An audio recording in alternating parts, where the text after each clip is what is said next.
通知廚房。Yo， 大家好，我係通少，歡迎嚟到通知廚房。今日同大家分享一個我細個好中意食嘅經典懷舊港式甜品紅豆缽仔糕。佢個做法其實好簡單嘅咋，等我分享下我嘅做法俾大家參考一下。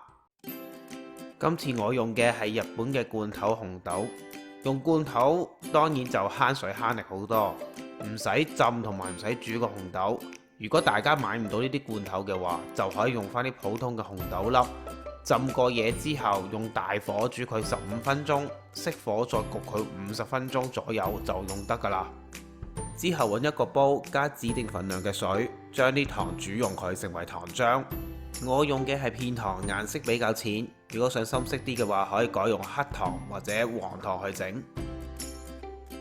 然後我係將所有嘅粉類，例如粘米粉啊、木薯粉等等，放喺一個器皿入邊，再加入指定份量嘅凍水，將佢開成一個粉漿。我哋要攪勻啲粉漿，直到佢順滑啦，冇粉粒為止嘅。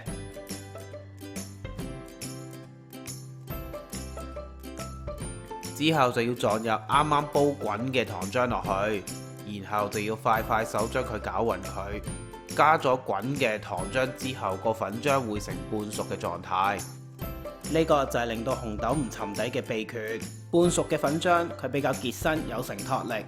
加咗紅豆落去，佢可以托住佢哋，唔會咁容易令到佢哋沉喺底度。而罐頭紅豆，我哋將入邊嘅水倒走咗之後，再用一啲滾水洗一洗佢，然後隔乾水備用。所有嘅材料話咁快就準備好啦。咁依家我哋要做嘅就係煲定滾水，同埋準備好蒸籠。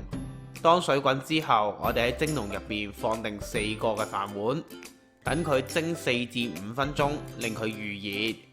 呢碗仔我哋咁樣預熱咗之後，即使唔搽油，個缽仔糕蒸完之後都好容易脫模噶。之後每一個碗我哋都放1大湯羹嘅紅豆粒落去。然之後就倒入粉漿到8分滿，記得倒之前一定要攪勻個粉漿先啊！然後我哋就冚好蓋，繼續用大火蒸佢15到20分鐘。喺呢度我俾一個小貼士大家，如果大家唔想有倒汗水滴到落嚟嘅缽仔糕上邊，我建議大家用竹籠嘅蓋，因為竹籠佢疏氣比較好，唔會咁容易積聚到有倒汗水。就衝缽仔糕蒸好啦，你睇幾靚，中間有少少凹陷係正常嘅，我哋俗稱叫佢肚臍。蒸好嘅缽仔糕，我哋拎出嚟攤凍先。不過呢個時候真係小心啲啊，因為佢真係好熱㗎，一唔小心就好容易辣親自己隻小手仔㗎啦。缽仔糕攤凍咗之後，我哋就用支牙籤或者竹籤，沿住碗邊界一個圈，咁就好容易將個缽仔糕喺個碗嗰度褪出嚟噶啦。然後再用翻支牙籤或者竹籤拮住佢，就食得噶啦。我自己就好中意食一啲硬身爽口嘅缽仔糕。如果大家中意腍身嘅話，粘米粉嘅份量就要調高。你睇啲紅豆浮晒面係咪好吸引先？呢款嘅日本紅豆大大粒，食落仲有好重嘅紅豆味，真係好好食噶。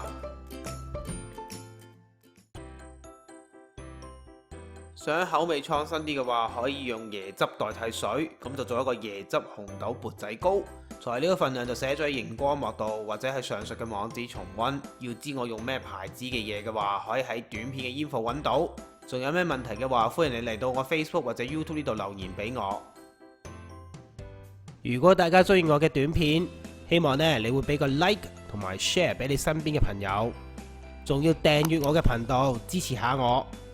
訂閱完之後記得要撳埋隔離個鐘仔喎，咁樣你先會收到我最新嘅通知㗎。我哋下次再見啦，拜拜。